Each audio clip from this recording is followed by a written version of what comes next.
भीमपुर ग्राम पंचायत में ग्राम सभा का आयोजन किया गया, जिसमें दमन और दीव के सांसद श्री उमेश भाई पटेल उपस्थित रहे। आपको बता दें कि इस ग्राम सभा में जिला समाहर्ता, जिला पंचायत कार्यकारी अधिकारी, डिप्टी कलेक्टर और मामलतदार जैसे बड़े अधिकारी की अनुपस्थिति देख सांसद श्री ने मंच पर से उन्हें उग्र तेवर में आड़े हाथ लिया। सरपंच सांतोभाई, अपना जिला पंचायत अध्यक्षा बेन जागृतिबेन, पंचायतना चूंटायेला सभ्यों, पंचायतना सरपंच, बीडीओ साहेब, तेमज અહીં ઉપસ્થિત વિવિધ વિભાગથી આવેલા કર્મચારીઓ તેમજ ભીમપુર ગ્રામ પંચાયતની મારી વાલી જનતાઓ, એ ગ્રામ સભા એટલે એક નાની સરખી એસેમ્બલી અને ગ્રામ સભાને એટલા બધા પાવર્સ હોય છે જે પાર્લામેન્ટને હોય છે। ગ્રામ સભામાં લેવાયેલા નિર્ણયોને સર્વોપરી માનવામાં આવે છે અને આ ગ્રામ સભા એ સર્વોપરી સભા ગણાય। પણ દુઃખની વાત છે કે આ ગ્રામ સભાને માત્ર ને માત્ર ખાના પૂરતી સમાન બનાવી દેવાય। અહીં જે બધી યોજનાઓ બોલવામાં આવી એ માત્ર ને માત્ર ખાલી અને ખાલી ભારત સરકારની યોજનાઓ અમે લાગુ કરતા છે એને બતાવવા માટે, ફોટોગ્રાફી માટે ખાલી થતી છે। પહેલા જ્યારે ગ્રામ સભા થતી ત્યારે તમે જોયું હોય તો તમામ કલેક્ટર થી લઈને તમામ અધિકારીઓ આવતા અને દરેક યોજનાઓની માહિતી આપતા અને જે ઠરાવો લેવાતા એમાંથી 90% ઠરાવો ઇમ્પ્લિમેન્ટ થતા। સમય બદલાયો ને હવે અધિકારીઓ મીટિંગમાં નહીં આવે, ઓફિસમાં જ બેહીને સંચાલન કરે અને પછી પાછા નવા નાટક લાવે। સરકાર આપકે દ્વાર ને પલાઠી વાળીને પાછા નીચે બેસી જાય, ખાલી તે બી ફોટોગ્રાફી। અરે જ્યાં તમારે યોજનાઓ ઇમ્પ્લિમેન્ટેશન કરવાની, જે યોજનાઓ લોકોને બતાવવાની અને તે યોજનાઓની માહિતી સાથે સાથે તે યોજનાઓનો લાભ લે કેવી રીતે તે રીતની કામગીરી કરવાની, તેની જગ્યાએ માત્ર અને માત્ર ખાનાપુર, ખાલી ખાનાપુર। હમણાં જીપીડીપી મસ્ત બતાવ્યું 2 કરોડ રૂપિયા। સેક્રેટરી સાહેબ, લાસ્ટ જીપીડીપી માં 2024-25 માંથી આપણે કેટલું ફંડ મળ્યું? કોઈ નહીં મળ્યું। તો આ નાટક શા માટે બતાવો તમે 2 કરોડ રૂપિયાનું? ખાલી આ નાટક જ ને ના, આમાં પાછું વધારે તકલીફ સરપંચને। તમે હમણાં બતાવી જાય કે 2 કરોડ રૂપિયા આ કામ કરવાના, તે કરવાના, એટલે લોકોને એમ થાય કે 2 કરોડ રૂપિયા પંચાયતને મળ્યા, સરપંચ સભ્યો ખાઈ ગયા, એટલે ગાર પછી સરપંચે ખાઈ ને આ બધા પૈસા પાછા એના હેડમાં અલગ હેડમાં ટેકલી ગાલીને વાપરીને ખાઈએ।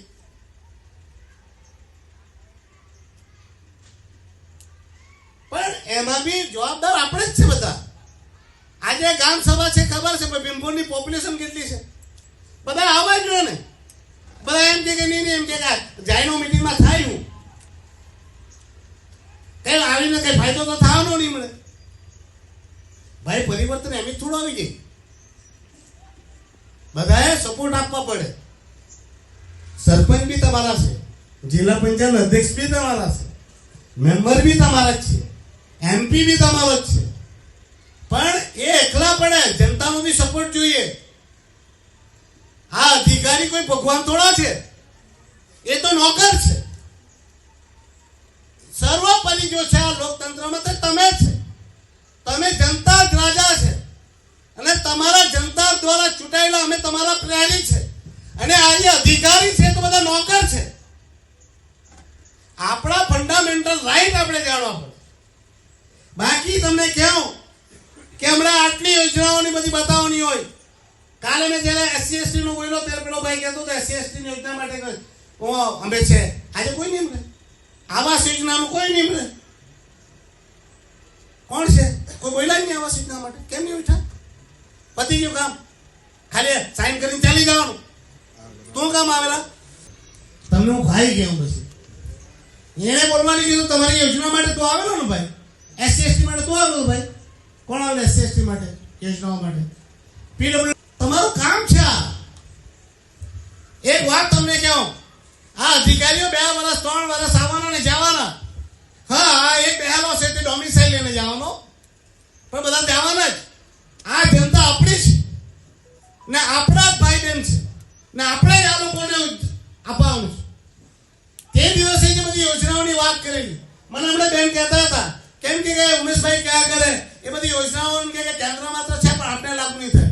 અરે ભાઈ, કેન્દ્ર યોજના એટલે બનાવે કે નાનામાં નાના માણસને તે યોજનાનો બેનિફિટ મળે. હું હમણાં મંત્રાલયની 6 જેટલી કમિટીમાં સ્ટેન્ડિંગ કમિટીમાં છું અને એક એડવાઇઝરી કમિટીમાં છું અને 6 કમિટીની મીટિંગમાં હું હાજર હતો. જ્યાં બજેટો બને, જ્યાં પ્રોવિઝન બને, જ્યાં ઇમ્પ્લિમેન્ટેશન કેમ કરાવવાનું, તેની યોજનાઓ બને. તમને દુઃખ સાથે કહેવું, લગભગ 4000 કરોડ રૂપિયા જેવા રૂપિયા વિવિધ યોજનાઓમાં 5 વર્ષમાં આવેલા જે વપરાયા નહીં. હું ખોટો હોમ તો જે આદિવાસી હમણાં બિરસા મુંડાજીનો જે કાર્યક્રમ હતો તેમાં એક ફિશરીઝ માંથી મૂર્તિ સાહેબ કરીને આવેલા, એ બી મારી કમ્પ્લેન ઉપર આવેલા ને એમણે યોજનાઓ તમને ઘણી બધી યોજનાઓ કહી. 5 કરોડ રૂપિયાની યોજના કહી જેમાં 60% સબસિડી. અરે, કિસાન ક્રેડિટ કાર્ડ બને તેમ મચ્છીમારો માટે પણ ક્રેડિટ કાર્ડ, તેમાં બી 2.5 લાખ રૂપિયા મળે. અહીંયા બિચારા 10,000 રૂપિયાના લોકો 10% ઉપર લોન લેવા કરે. તેને હોટલ માટે કીધું 60%, 5 કરોડ રૂપિયાની હોટલ બનાવો, 60% તમને સબસિડી. અરે તમને કહું, 50 કરોડ ને 100 કરોડની યોજનાઓ, તેમાં પણ 40% ને 60%ની સબસિડી. કોલ્ડ સ્ટોરેજની યોજના, ફૂડ પ્રોસેસિંગમાં જઈને જો. તમને કહું કે આ બધી યોજનાઓ ખોલું ને ભાઈ, આ બધી યોજનાઓ આ દમણના હરેક વ્યક્તિની ઘરે પહોંચી જાય તો નોકરી કરવાની જરૂર નહીં મળે. ને આ બધા વિભાગ શા માટે વિભાગ? દમણ જે કેટલો મોટો પ્રદેશ છે.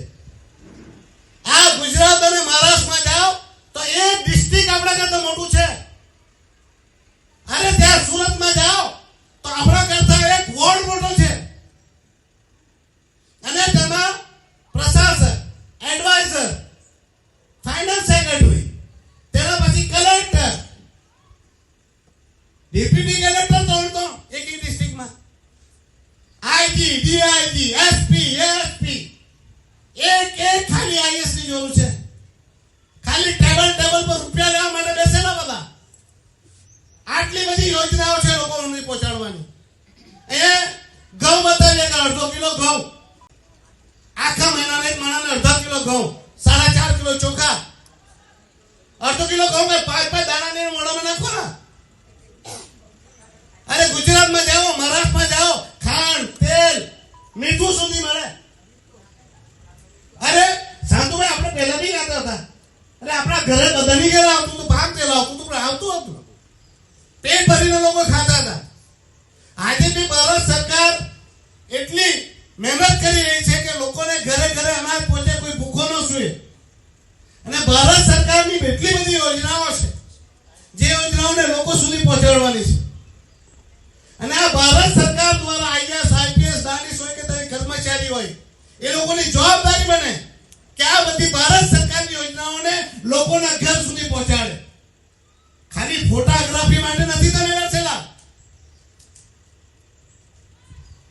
અરે એમ કે આ બધી યોજનાઓ નથી. અરે સ્વાસ્થ્યની યોજના તમને કહેવું ને, આ બધી અનુસૂચિત જનજાતિની યોજના ને આ બધી આ યુવાઓની યોજના ને આ બધા કાગળિયા ભરેલા છે. હમણાં બેન કહેતી હતી કે અમને સખી મંડળોને બધી યોજના મળતી. હું પોતે યોજના ચલાવતો હતો. મેં કમસે કમ 100 મંડળો બનાવેલા, સખી મંડળ જેવા, સેલ્ફ હેલ્પ ગ્રુપ. અગર હું એમપી બન્યો ને તે બહુ મોટી દેન છે. ટેક્સટાઇલ મિનિસ્ટ્રીના પ્રોજેક્ટો હતા, બહેનોને પ્રોજેક્ટ, સીવણકામ, embroidery, patchwork, bamboo craft, jewellery, beauty parlours, એવાની ટ્રેનિંગો આપવાની, સ્ટાઇફંડો આપવાના, સ્ટાઇફંડ પછી સ્કિલ આપવાની, અપગ્રેડેશન આપવાનું, ડિઝાઇન આપવાનું અને એમને પગભર બનાવવાનું. બેન, એમાં લિંકેજ કરવાનું આવે નાબાર્ડ સાથે. નાબાર્ડના માણસોને બોલાવવા જોઈએ. અરે આ સાહેબ તો બેસેલા હતા, એમને તમે એનિમલ અને હસબન્ડરીનું કહેવાનું હતું, ગાય ભેંસ ની ખરીદીનું બોલાવેલા હતા. એને હમણાં ઉભા કરો ને, અડધો કલાક સુધીમાં માણસોને ઉભા કરી નાખે. કેટલી સ્કીમ લેણા ભાઈ, પૂછ લઈને કેટલી બધી સ્કીમ છે. પણ તમે ખાના પૂરતી કરવા ગામ સભા રાખવાનું તો શું કરવાના? એ મતલબ યોજના એટલી બધી કરોડો રૂપિયાની યોજનાઓ છે. આ બધી યોજના આ તો ખાલી મેં 18 સંસ્થા આપવાની કાઢી મિનિસ્ટ્રીની. પૈસા યુઝ નહીં થયા કરે. ખાલી અહીંયા અધિકારીઓને મોટો બંગલો જોઈએ, ગાડી જોઈએ, તેમાં પાસે ઘરે નોકર જોઈએ, તેમાં નોકર પાસે પોતાના મા બાપ માટે અલગ, ઘરવાળી માટે અલગ, પાછા પોતાના પુત્ર ફેરવવા માટે પાછા નોકર જોઈએ. આ દમણથી કોઈના બાપની જાગીર નહીં મળે એટલું યાદ રાખવાનું છે. આ મીડિયાના માધ્યમથી એટલે કહું કે અધિકારીને બી ખબર પડવી જોઈએ કે તમને જે પગાર મળે એ આ ગરીબ જનતાના પસીનાના પૈસાથી મળતો છે ને સમય પર પરિવર્તન આવતું જ છે. એટલે સમય પરિવર્તન નહીં આપે એવું નહીં માનતા. બાકી તમને બધાને ગામજનોને એટલી જ રિક્વેસ્ટ છે કે ગ્રામ સભામાં આવો, તમારી તકલીફો બોલો, અને તકલીફો નહીં બોલે તો નહીં ખબર પડે. આજે નહીં તો કાલે તમે જેટલું બોલશો ને તે બહાર આવશે. ને જે દિવસે ઘરથી બોલતા થશે ને તેઓનો બાપ બી સાંભળશે. બોલવાનું, માંગવાનું, માંગવા વગર તો માં બી નહીં આપે, આપણામાં જ કહેવાય. બીજી વાત એ કહેવાની કે 3-4 ઠરાવ છે જે ઠરાવ લેવા જેવા છે. પહેલું તો એમપી ગમે તેટલો મજબૂત હોય પણ સ્વરાજ્ય સંસ્થાએ જો મજબૂત નહીં થાય તો કોઈ પ્રદેશનું ભલું નહીં થાય. સ્વરાજ્ય સંસ્થા એટલે પંચાયત, ગ્રામ પંચાયત, જિલ્લા પંચાયત, નગરપાલિકા. તેવામાં આપણા પાસે કોઈ ઓપ્શન નહીં મળે. લોકસભાનો એક એમપી, પછી આપણા પાસે આપણી એસેમ્બલી નથી, એટલે આપણા પાસે સ્વરાજ્ય સંસ્થા જ, એ જિલ્લા પંચાયત હોય કે નગરપાલિકા હોય. એટલે એને મજબૂત બનાવવી જ પડે. અને ભારતીય સંવિધાને આપણે હક આપેલા, ભારત સરકારે એમેન્ડમેન્ટ કરેલા, સંવિધાનિક સંશોધનો કરેલા 73, 74 અને સાથે બીજા સંવિધાનિક સંશોધન કરીને સ્વરાજ્ય સંસ્થાઓને પાવરફુલ બનાવેલી, એને પાવર્સ આપેલા. પણ અહીંયા આપણા પ્રશાસનમાં માણસને ખાલી પોતાને પાવર જોઈએ, પોતે બધા રૂપિયા વાપરવા માંગે, પોતાને કમિશન જોઈએ. કોઈની ટેન્ડરમાં 40%, 45% એને કમિશન ખાવા બાકી આપણા જિલ્લા પંચાયતના, આપણા નગરપાલિકાના ને આપણા ગ્રામ પંચાયતના પાવર છીનવી લીધા. આજે તમે જ્યાં જુઓ ત્યાં જુઓ બધા રોડો ખોદી મૂકેલા, બધા આ પંચાયતનું કામ જો. આ પીડબ્લ્યુડી વાળું કોઈ નહીં છે? બોલો તો તેને ઉભી કરતો જરા. બેન આ ક્યારે પતે?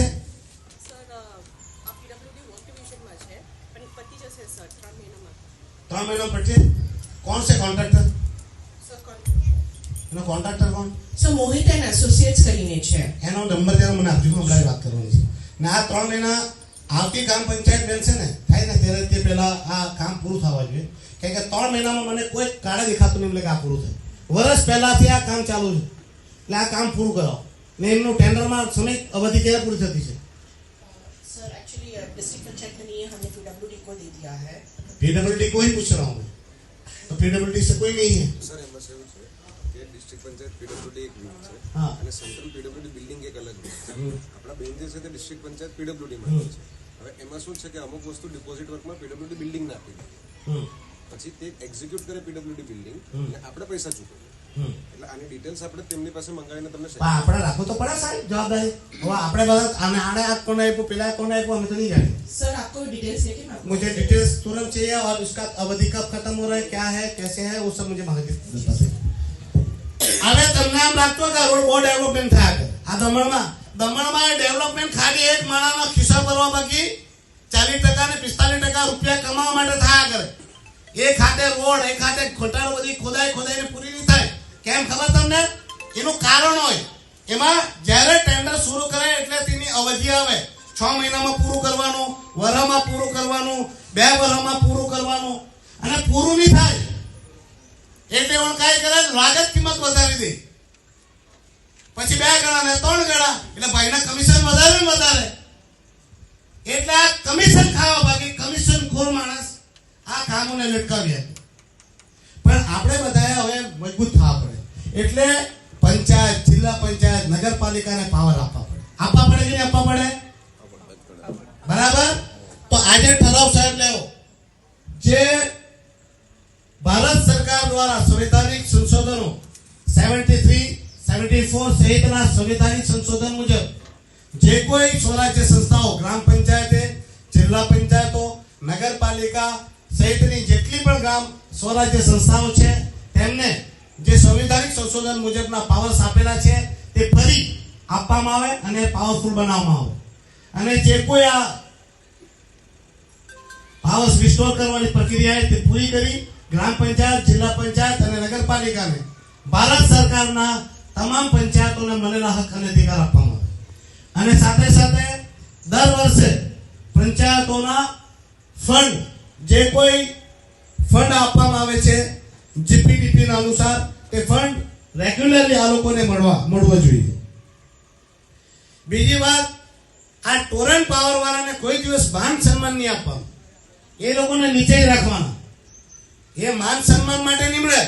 એ ભાઈ કમિશન ખાવા, રૂપિયા પોતાની ઘરે ગાલવા બાકી એ આપણા પર થોપી બેસાડ્યું. આપણું જ્યારે સરકારી હતું ત્યારે આપણે સસ્તામાં વીજળી મળતી કે નહીં મળતી? ને સારી વીજળી, કોઈ લાઈટ બી નહીં જતી. આ જેદારથી ટોરેન્ટ પાવર આવ્યો આપણા પ્રદેશમાં પનોતી બેઠી ને આજે બાબદાના લાઈટના બિલ 2 થી 3 ગણા થઈ ગયા. ને સર્વિસના નામ પર 0, ફોન કરે તો અમદાવાદ, એલાન થવાનું તે અલગ. એટલે આ ટોરેન્ટ પાવરનો કોન્ટ્રાક્ટ કેન્સલ કરવાનો બી આપણે ઠરાવ લખ. કેમ નહીં? જ્યારથી ટોરેન્ટ પાવર આવ્યું છે ત્યારથી લાઈટના બિલ વધી ગયા, સર્વિસો ખરાબ છે, અને એના માટે ટોરેન્ટ પાવરનો કોન્ટ્રાક્ટ તાત્કાલિકપણે રદ કરવામાં આવે. હારું, પંચાયત મેં તો આજ સુધી જોયું જ નહીં કે પંચાયતના ટ્રેક્ટર, પંચાયતની સામગ્રી, પંચાયતના માણસ ને કોન્ટ્રાક્ટ આપવાનું બીજા ને પૈસા આપે આઉન્ડના. મને કોઈ કહ્યું કે આ સીઓ આશીષ મોહનજીનું ને કઈ મકવાણાના માણસ છે. આ મકવાણા સાહેબે ને આશીષ મોહનજીની બેની ઇન્કવાયરી થવા દીધી છે. આગળ આજે આ ગ્રામ પંચાયતનો પાવર સાંતુભાઈ નીકળી ગયા ને, આ મકવાણા સાહેબની બહુ મોટી મહેરબાની છે. એવડે સાફ કરી નાખ્યા. એટલે આ કચરાનું જે કામ છે એ પંચાયતના પાવર્સમાં આવે. પૈસા આપણે સાફ આપણે કરવાનું, ને પાછું તે કચરો લીધે તેના પૈસા કમાય, ને પાછા કચરા વેચવાના બી પૈસા કમાય. પૈસામાં આપણે ઉઘરે પણ પાછા પેલો પૈસા બી માણસ લેવા માટે ઉઘરાવા માટે માણસ નહીં રાખે. આપણી પંચાયતમાં જ પાછો ચેક બી આપણે આપવાનું. ગામના લોકો બહાર પંચાયત ના લઈ ને ગાય કોણ ખાવાનું? પંચાયત ખાવાનું. એટલે ગાય ખાવાનું ને માર ખાવાનું પંચાયત વાળા, ને માર ખાવાનું સારું આપણે કચરાની એજન્સીઓ બંધ કરો. તાત્કાલિક પણ આ કચરાની એજન્સી બી બંધ થવા જોઈએ. વિડીયો સાહેબ તમે માથું ફોડો, તમે ચિંતા નહીં કરો. તમને તો વધારે દાદરા ત્યાં મોકલ્યા કીધી બીજું કાંઈ થાય ટેન્શન નહીં. બે ભાઈ હાથે રહી ગયું. એને રાતો ઉમેશભાઈ કાઢા લઈ ગયો. તમને ખબર નહીં હોય આ ગ્રામ સભા છે ને, એ ગ્રામ સભાથી મને દૂર રાખવા માટે આ ભારત આ પ્રફુલભાઈનું પ્રશાસને શું કરવું જોઈએ ખબર તમને? સ્ટોરી એઓને ખબર કે ઉમેશ છે ને 25 તારીખથી લઈને 20 તારીખ સુધી પાર્લામેન્ટમાં રહેવાનું. કેમ કે પાર્લામેન્ટ સેશન ચાલુ ને, એટલે પહેલી ગ્રામ સભા કેટલી તારીખે રાખી? 25 તારીખે. કઈ તારીખે? 25 થી પછી ચાલુ કરી તો 18 તારીખે પૂરી કરવાની. કેટલી તારીખે? એટલે ઉમેશ 20 આવે તે પહેલા ગ્રામ સભા. એટલે કોઈ બોલે પણ દીકરા હું બી ઓનો બાપ, એટલે મેં પહેલા લેટર લખીને ગયેલો કે મને વર્ચ્યુઅલી બી રાખજો. હજુ તો હમણાં નવો છે એટલે આ થોડું મેં હમણાં મંત્રાલયમાં આ બધી એક્સરસાઇઝ કરી લીધી છે ને. તમને એવું નહીં ચિંતા કરતા, મેં કમસે કમ 4 થી 5 મંત્રાલયમાં મળી બી લીધું આ વાત કરી. પણ હમણાં થોડા સર્કમસ્ટન્સીસ ભારત સરકારના ને આ બધા નવી સરકારના ને બધું ગડબડ થતી છે. આથી ગ્રામ સભા ખાલી તમે જોજો નહીં એ કેમ ખબર છે? પેલા માનતા માનીને પેલા પગે પડતા નીચે આવે છે ધરતી પર, તે ભીમપોર થી આવવાનું હોય ને તો રોડ પરથી શાશ્વત દંડ પ્રણામ કરતા કલેક્ટર થી લઈને આ મકવાણા તો જો કે વિડીયો મામલતદાર રહે જ નહીં, પણ બીજા જે આવે તે પગે પડતા સ્ટેજ પર આવે. એવણે જે આ તાનાશાહીને આ જે પિતાશાહીને મજા કરી લીધી છે ને એ દીકરા 3 મહિના જ છે. એટલે આ બધા મંચ પરથી ક્યાં કરતો છે ઠરાવ લઈ લો 3 બીજું તો આપણે બધા લઈ લીધા ને ગ્રામ સભાના લેવા. વધારે કઈ કહેવાનું નહીં. મારી તબિયત ખરાબ હતી ભાઈ, છતાંય મેં આવ્યો કારણ કે મને ખબર કે શનિવારની ગ્રામ સભા મને મળીએ પાછું કાલે જવા, પણ જેટલી ગ્રામ સભામાં હાજર રહેવાનું તેટલો રહેવા જ. ને ગઈકાલે બી મારી પાર્લામેન્ટમાં 2 ક્વેશ્ચન હતા. એક આપણા હમણાં તમને બીજું ખબર નહીં હોય તે બી કહી જાઓ. હમણાં લોકોને પ્રશાસક પ્રફુલભાઈ બહુ ગમતો હોય પણ તમને એના કરતું જ કહી જાઓ. હમણાં આપણા જે બધા મરોડ હોસ્પિટલ છે એને બી એમ કે ખબર નહીં હોય તે બી કહી જાઓ. હમણાં લોકોને પ્રશાસક પ્રફુલભાઈ બહુ ગમતો હોય પણ તમને એના કરતું જ કહી જાઓ. હમણાં આપણા જે બધા મરોડ હોસ્પિટલ છે એને બી એમ કે હમણાં પ્રાઇવેટ કરવાની ચક્કરમાં છે ને પાછું એવું એમેન્ડમેન્ટ કરતો છે એમ કે એની પૂરી જાણકારી હું લેતો છે. મને કન્ફર્મ નહીં ખબર કે હોસ્પિટલ પ્રાઇવેટને આપવાનું ને નહીં ચાલે તો પછી હોટલ બનાવી નાખવાનું. તો આપણા માણસો ક્યાં જવાના ઇલાજ કરાવવા? એટલે જેટલા બિલ્ડિંગો બને, જેટલું નવું બને એ વેચીને જ ખાઈ ગયા. હવે એની મેં પૂરી ઇન્ક્વાયરી કરતો છું. પછી પાછું હમણાં આપણા જે સી અને ડી કેટેગરીમાં જે આપણા કામ કરે બધા કર્મચારી એ બધી પોસ્ટેજ ઉડાડી એની બી મેં ઇન્ક્વાયરી કરતો છું. એટલે હવે દમણ દીવમાં અને દાદાનગર હવેલીમાં એમ કે સી ડી કેટેગરીની કે જે બધી પોસ્ટ ભરવાની હતી એના જગ્યાએ આઉટસોર્સિંગ કરાય. એક બાજુ ભારત સરકાર એમ કે જે 11 મહિના કામ કરે તેને ફિક્સ કરો, સેલેરી બી તમે આઉટસોર્સિંગ વાળાને આપી લેવાના. તો પછી કામગીરી કરવાનું કોણ? ફિક્સ થાના કેવી રીતે? આ પંચાયતમાં 25-30 વર્ષથી કામ કરતા છે માણસ, હજુ ફિક્સ નહીં થયું ને પગાર બી નહીં આપે તમે. એટલે આ બી બધા જાગૃત થવાની જરૂર છે. ને હવે 19મી ડિસેમ્બર તો કાઢી નાખેલો. આજે ગૃહ મંત્રાલયથી મારા પર લેટર આવ્યો કે 19મી ડિસેમ્બરનો કાર્યક્રમ બાબતે મેં લખેલું કે 19મી ડિસેમ્બરનો કાર્યક્રમ થવો જોઈએ અને 19મી ડિસેમ્બરે જાહેર રજા રહેવી જોઈએ. આજે જ આદરણીય ગૃહમંત્રી શ્રી અમિતભાઈનો લેટર આવેલો મારા પર કે એના માટે મેં સંજ્ઞાન લેવા માટે કીધું છે. તો આપણે બધાએ છે ને પાછા એક આઝાદીની લડાઈ જે લડવાની છે. એટલે ગ્રામજનોને કહેવાનું કે પાછા બધા તૈયાર થાઓ, બીને ન જીવો, જરૂર પડે ત્યારે બધા રસ્તા પર ઉતરો. ને કેમ કે હવે દમણ દીવને છે ફરી આ હિંમતનગરથી આવેલા માણસે ગુલામ બનાવેલું છે ને ગુલામમાંથી મુક્ત થવા માટે આપણે બધાએ એક થવાની જરૂર છે. હમણાં ભાજપ કોંગ્રેસ કરવાની કોઈ જરૂર નહીં. હમણાં તો તમામ લીડરો એક થવાની જરૂર છે. તમામ જનતા એક પ્લેટફોર્મ પર આવવાની જરૂર છે. રાજનીતિ જ્યારે ચૂંટણી આવે ત્યારે રાજનીતિ કરવાની, પણ હવે આપણા બધાના ભવિષ્ય માટે, આપણા તમામ લોકોના ભવિષ્ય, બચ્ચાઓના ભવિષ્ય માટે દમણ દીવની જનતા એક થવાની જરૂર છે. ને ગ્રામ સભાના મંચ પર આ જાણ જોઈને કહી જતો છે કે આ બધી બાબતો તમારા સમક્ષ લાવવાની મારી જરૂર છે અને તમને બધાને રહેવું જોઈએ. એટલે આ બધા તમને આમ થતું હોય કે આ ડેવલપમેન્ટ કર્યા કરે, એ કોઈ ડેવલપમેન્ટ નહીં કર્યા કરે. એ તો પોતાનું ઘેર ભરવા ભાગી, 40% 45% કમિશન ખાવા ભાગી અને આપણે લોકોને એટલા નબળા અને કમજોર કરી નાખવા માંગે કે ભવિષ્યમાં આપણે વિરોધ કરવા લાયક નહીં. તો બધાએ એક થવાનું ને તમે જરાક વિશ્વાસ રાખજો. એટલું જ કહો કે એમપી જરાક નવો છે ને સાચી વાત કેવું ખુલ્લા મંચથી એક વાત કહું, મને બી આમ લાગતું હતું કે બહુ ઇઝી છે પણ ઇઝી નીમડે. થોડુંક મુશ્કેલ તો ખરું જ, કેમ કે મારા પાસે એમપી સિવાયના બીજું કોઈ સત્તા છે નહીં, એટલે કે મારા સપોર્ટમાં. એટલે આવનાર સમયમાં તમે બધા મને સાથ અને સહકાર આપો ને મેં તો ચૂંટાયેલા લોકોને બી કહું કે આ વખત છે કે આપણે બધા એક થાય ને આપણા પહેલા જે પાવર્સ છીનવાયેલા છે તે પાવર્સ આપણે લે. કેમ કે આફ્ટર ઓલ બધા જે જનતા વતી જ આપણે છે. અધિકારી તો આજે છે ને કાલે નીકળી જાય, એમને તો પગાર મળવાનો જ. આ બધા આવેલા છે એ લોકોનો આજનો પગાર તો મળી જ ગયો. આમ બોલે એ નહીં બોલે ને એમને બી બિચારા ને કે અમને દૂધની નહીં મૂકી લે, કે અમને દીવ નહીં મૂકી લે. ને સરકારી કર્મચારીઓનો તો પગાર મળવાનો, પણ આપણા લોકોનો હક અને અધિકાર માટે આપણે બધાએ જાગતા રહેવાનું.